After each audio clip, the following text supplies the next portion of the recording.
Problem faced by low birth weight babies. इसमें 2 question short notes में आ चुका है। लो बर्थ वेट बेबीज़ को जो प्रॉब्लम फेस्ड करना पड़ता है वो, और एक प्री टर्म बेबीज़ को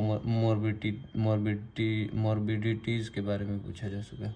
तो दोनों क्वेश्चन का आंसर यहाँ इसी ग्राफ से, इसी कॉलम से हो जाएगा। ठीक है, इसमें क्या करना है, सबसे पहले प्रॉब्लम गिनाना है कि कौन कौन सा प्रॉब्लम जो है फेस कर सकते हैं जो है लो बर्थ वेट बेबीज़। सबसे पहले मैं गिना देता हूँ कि प्रॉब्लम कौन कौन से फेस करने पड़ते हैं। तो नियोनेटल एस्फिक्सिया फेस करना पड़ता है, हाइपोथर्मिया, लो न्यूट्रिएंट्स रिजर्व्स, कर्निकटेरस, और नेक्स्ट है नेक्रोटाइजिंग एंटेरोकोलाइटिस है, नेक्स्ट है पेटेंट डक्टस आर्टेरियोसस है, और हीमेटोलॉजिकल में एनीमिया फेस करना पड़ता है इसको, प्रीटर्म बेबीज़ को, और respiratory distress less surfactant respiratory distress syndrome face करना पड़ता है ये लो बर्थ वेट बेबीज़ में जो प्रीटर्म बेबीज़ है उसको।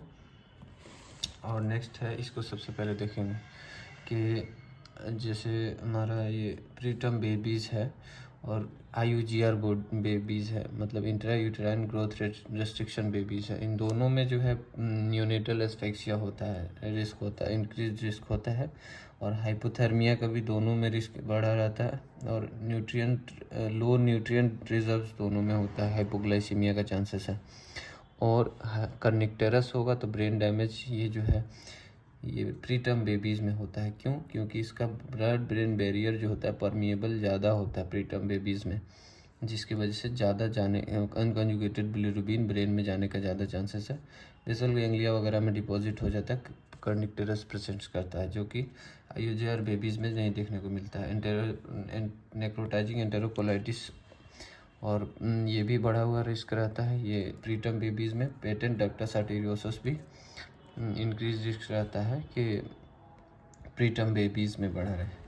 और हीमेटोलॉजिकल, इसमें ध्यान देने की बात है कि हीमेटोलॉजिकल प्रॉब्लम में एनीमिया होता है। इसमें लो आयरन स्टोर्स के कारण जो है प्रीटर्म बेबीज़ में एनीमिया होने का चांसेस है, बट यहाँ पे पॉलीसाइथेमिया होने का चांसेस है जो IUGR बेबीज़ में होता है। ठीक है, और ये पॉलीसाइथेमिया क्यों होता है, तो IUGR में होता है, स्ट्रेस रिलीज होता है जिसके वजह से क्रोनिक इंट्रायूट्राइन हाइपोक्सिया होता है जो कि क्रोनिक होता है। तो इंट्रायूट्राइन हाइपोक्सिया के कारण जो है एरिथ्रोपोइटिन एरिथ्रोपोइटिन रिलीज़ करता है, और जो कि सिंथेसिस ऑफ एरिथ्रोपोइसिस करवाता है, जिसकी वजह से एक्सेसिव एरिथ्रोपोइसिस की वजह से पॉलीसाइथेमिया होता है। ठीक है, नेक्स्ट है रेस्पिरेटरी लेस सर्फेक्टेंट कॉजेज। अब रेस्पिरेटरी में क्या, प्रीटर्म बेबीज़ में RDS कराता है। क्यों RDS होता है, तो लेस सर्फेक्टेंट की वजह से होता है RDS, respiratory distress syndrome. But यहाँ पे जो है मेकोनियम एस्पिरेशन सिंड्रोम होता है, जो कि मेकोनियम एस्पिरेशन सिंड्रोम किस वजह से होता है, तो स्ट्रेस होता है। IUGR बेबीज़ में स्ट्रेस होता है और मोटिलिन रिलीज होता है। मोटिलिन क्या करता है, इंक्रीज पेरिस्टालसिस ऑफ जो है बढ़ा देता है इंटेस्टाइन का, इंटेस्टाइनल पेरिस्टालसिस को बढ़ा देता है, और intra uterine release of meconium हो जाता है। मेकोनियम जो कि इंट्रा यूटेराइन रिलीज हो जाता है, passage of meconium in utero, और एस्पिरेट कर लेता है वही बेबी जो है, एस्पिरेट ड्यूरिंग डिलीवरी एस्पिरेट कर लेता है, और वही मेकोनियम एस्पिरेशन सिंड्रोम कराता है।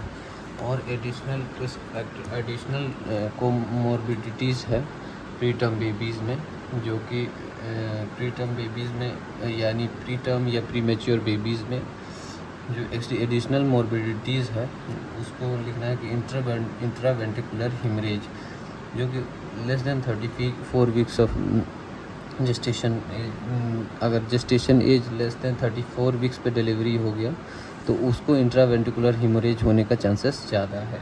क्यों होता है इंट्रावेंट्रिकुलर हिमरेज, तो जो कि जर्मिनल मैट्रिक्स नाम का एक चीज़ होता है कि जो कि लेटरल वेंट्रिकल को इंसर्कल करता है। ठीक है ना, ग्रुप ऑफ फ्रेजाइल वेसल्स होता है अराउंड द वेंट्रिकल्स, और वो कि अंडरगोज इन्वोल्यूशन होता है 34 वीक्स पे, अगर जिसको जो लेटरल वेंट्रिकल्स के आसपास जो एक जर्मिनल मैट्रिक्स होता है वो इन्वोल्यूट करता है 34 वीक्स पे। अगर 34 वीक्स से पहले ही ये हमारा बच्चा ये हो गया, डिलीवरी हो गया, तो जर्मिनल मैट्रिक्स स्टिल प्रेजेंट रहेगा, जो कि प्रोन टू ब्लीड होगा और रप्चर करेगा, ब्लीड इनटू द वेंट्रिकल्स करेगा। ठीक है, इंट्रावेंट्रिकुलर हेमोरेजिया ऐसे होता है इसका। और इसका increase risk of apnoea of prematurity. Apnoea of prematurity क्या है? Absent breathing more than 20 seconds और any duration of absent breathing plus bradycardia और साइनोसिस प्रेजेंट होगा। और नेक्स्ट है increase risk of developing SNHL, sensory neural hearing loss. अगर increase risk होता है इसका भी, SNHL का भी। क्यों होता है? इसीलिए इस केसेस में फ्रीक्वेंट स्क्रीनिंग टेस्ट करते हैं ऑटो एक्यूस्टिक इमिशन से या automated auditory brain stem response से। मोस्ट प्रिफर्ड मेथड है automated auditory brain stem response, जो है स्क्रीनिंग का मोस्ट प्रेफर्ड मेथड है। और इस केसेस में इंक्रीज रिस्क ऑफ रेटिनोपैथी और प्रीमेच्योरिटी भी होता है। इस प्री टर्म बेबीज़ में increase risk of prematurity of retinopathy भी होता है, either due to immaturity of retina और when exposed to high levels of oxygen therapy. अगर ऑक्सीजन थेरेपी देंगे ना तो इसकी वजह से भी रेटिनोपैथी और प्रीमेच्योरिटी हो सकता है और इमेच्योर रेटिना हो सकता है। इसीलिए तो इसी के लिए प्रिवेंट करने के लिए क्या करेंगे? तो limiting oxygen exposure, continuous monitor करेंगे। SpO2 का वैल्यू 90 to 95% रहना चाहिए, उससे ज़्यादा नहीं होना चाहिए।